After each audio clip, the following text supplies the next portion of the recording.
So long time Prasad ల్యాబ్లో అలా అడుగుపెడుతూ మీ అందరి మధ్యలోంచి నడిచొస్తుంటే వావ్, అదొక పెద్ద వైబ్లా అనిపించింది. నా సీనియర్ మీడియా మిత్రులందరినీ కలుసుకున్నాను, అందరితో మాట్లాడాను.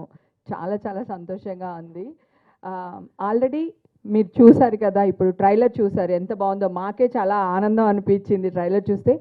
ఒక కోతి ఉంటేనే వనమంతా చెడగొడుతుంది కదా, అలాంటిది ఇన్ని కోతులు ఉంటే ఏమవుతుందో ఆలోచించండి. సినిమా చాలా ఎంటర్టైన్మెంట్గా ఉంటుందండి.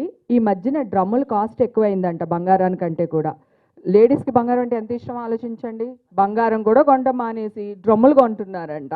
అది ఎందుకు కొంటున్నారు ఏంటి అని మీరు తెలుసుకోవాలనుకుంటే 26వ తారీఖున వచ్చేసేయండి థియేటర్లకి. Thank you, love you all. Thank you so much Hema గారు. ఆగండి ఆగండి, ఇదేంటిది చీరకి ఏదో కట్టుకున్నారు మీరు?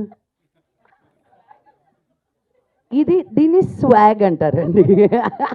ఏందా కింద ఎలాడుతుంది అనుకున్నా, కార్తాలమా? థ్యాంక్స్. కొంగుకి మొగుళ్ళని చుట్టుకుంటారని ఇప్పటివరకు తెలుసు, కానీ తాళాలు కూడా చుట్టుకుంటారు.